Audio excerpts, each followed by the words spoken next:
Well, that's cheered us all up a bit, that music, after England versus India this morning. Watching it all unfold, former England fast bowler and part of our top commentary team, Steve Harmison, who stuck around to join us in the studio. Hi, Steve. Good afternoon, boys. Yes, it's been a funny day, isn't it? There's some highs. Ben Stokes with that wicket in his first ball, and then the first ball after tea.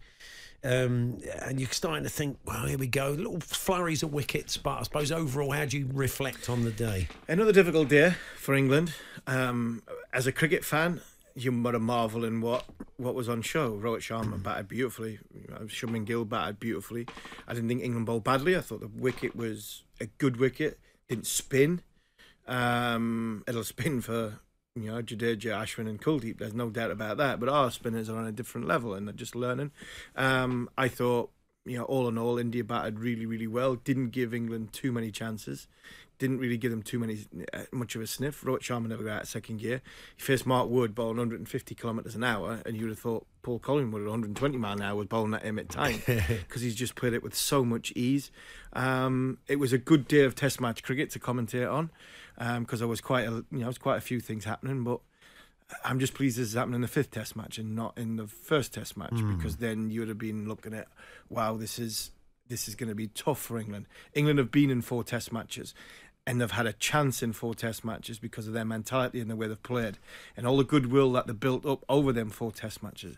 I thought they lost a lot of that yesterday and I think they fought back today, but even still, I think they're not going to win this game. They're going to get beat 4-1. They've had some good positives, but they're going to end on a whimper, unfortunately. Yeah. Why do you think, Harmy, it's gone from 30 for 3, middle order make a recovery, to now making good starts and then collapsing in the last 4 games? Like those experienced players, yes, very experienced players. And the conditions, I know they're great bowlers, but that was a bit inexplicable, really. But I think the one thing over there, you have to take responsibility when you're batting. We've had a few 50s. Zach Crawley's had 3 70s. These guys, Indian guys, when they go past 50, they take responsibility and get 100 because over there it's very difficult to start your innings because of the environment, the conditions of the pitch, the way their bowlers put pressure on you. It's very difficult to play. And then England, especially in that last innings, that don't help themselves by some of the dismissals. I would count today. You look at the scorecard today, and I look down the India. And I go, well, probably Jurel is the only one that I think is probably given his wicket away. I think England have done well and worked hard.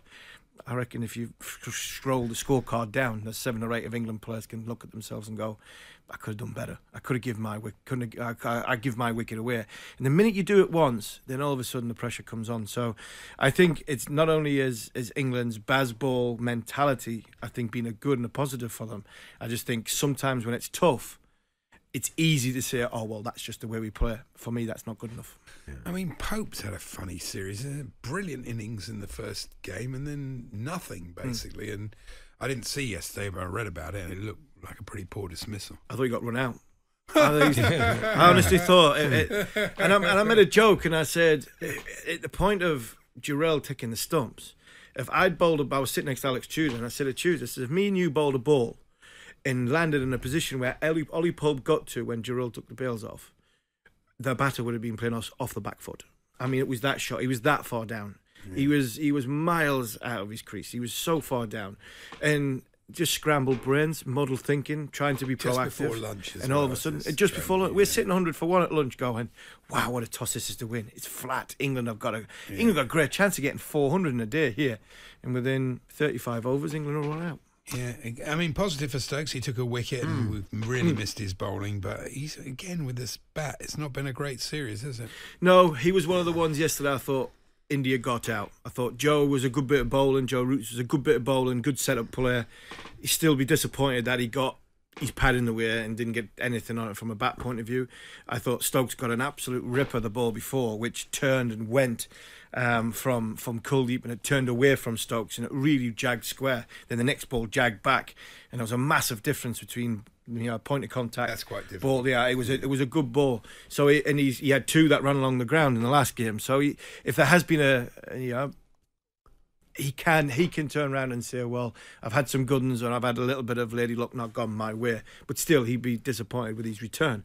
His bowling is a good positive today. It really was. He come on, rates his own script, first ball, when things weren't going so well. But I think all in all, England can't win this test match. Nowhere in the world can England win this test match. But one thing that this team are very, very good at is putting the scoreboard to one side, putting like a blanket over it and saying, right, third innings, we are going to go and make a score. And then at the end, when we've been bowled out and the opposition have taken 10 wickets, we'll see where our game's at. We might be shaking our hands and lose by an innings. They might need 20, they might need 40, they might need 50. But England are very, very good at it. And I think if you go back to Hyderabad first test, 191 behind, that's exactly what they did. They put the scoreboard to one side, got runs on the board, and said to India, well, we're bowling last. Let's see what you've got. Be about 300 beat them. behind. But unfortunately, when numbers 9 and 10 are putting 40 odd on for that wicket, I'm not holding much hope out that England are going to get themselves back in a winning position come 24 hours time. One of the stars of this series has been Jaiswal, and you kind of get the feeling you could be watching the birth of one of the great Test cricketers if he keeps doing what he's doing. He's amazing, isn't he? Absolutely. I think he is. You know, I think he's only second behind Vinod Kambli to get to 1,000 test runs. 2 double hundreds.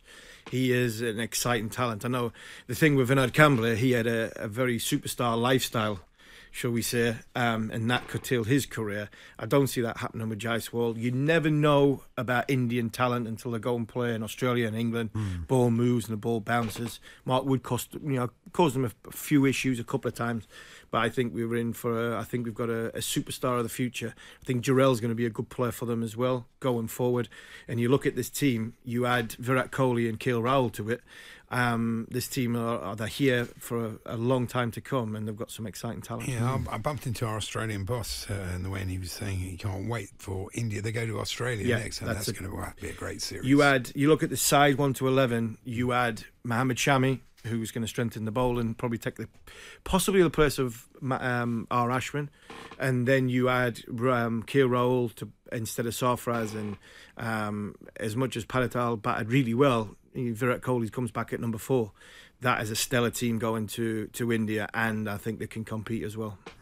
Your two teams finally on the football front meet on Monday night on talkSPORT'S. Yes, the battle of the mediocre. bit harsh. The battle of a lot of money and not much to show for it. No, exactly. How are you feeling about it, Steve? Confident?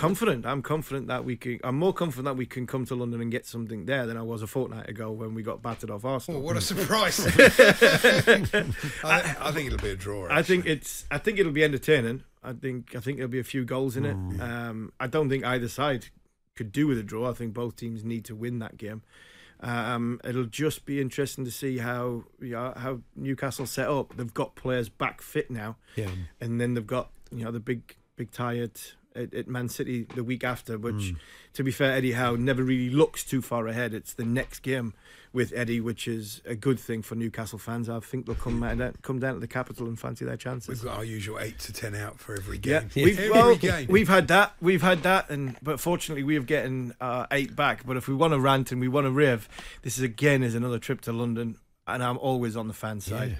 Another trip to London at stupid o'clock with no trains, and it's ridiculous. I mean, look, we can't help where we're from geographically. Everywhere's miles away for Newcastle fans, but the Premier League could help us at some point and give us 12:30 on a Saturday. Or I mean, that's not ideal, but at least you can set off early in the morning. It's not even an attractive game, particularly. No, it's not. Two it's not. Table team. I don't get it. No, it's not, and it's a shame because.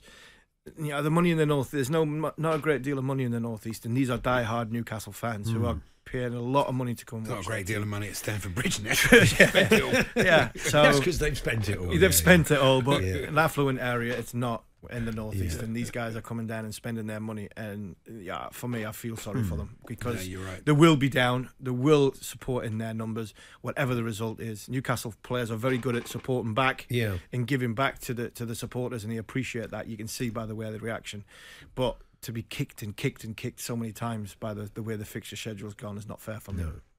You're back 3:30 a.m. tomorrow morning. Can't wait. Aren't you, for day 3 of this 5th and final test. Harmy, thank you very much for popping in. An absolute pleasure, boys. It's all going to unfold over on talkSPORT 2, of course. I think we simulcast for the first couple of hours, don't we, on talkSPORT as well. So, England versus India. you can listen to that all unfold at 3:30 tomorrow morning. On AM, on DAB, via the talkSPORT app and on your smart speaker. talkSPORT.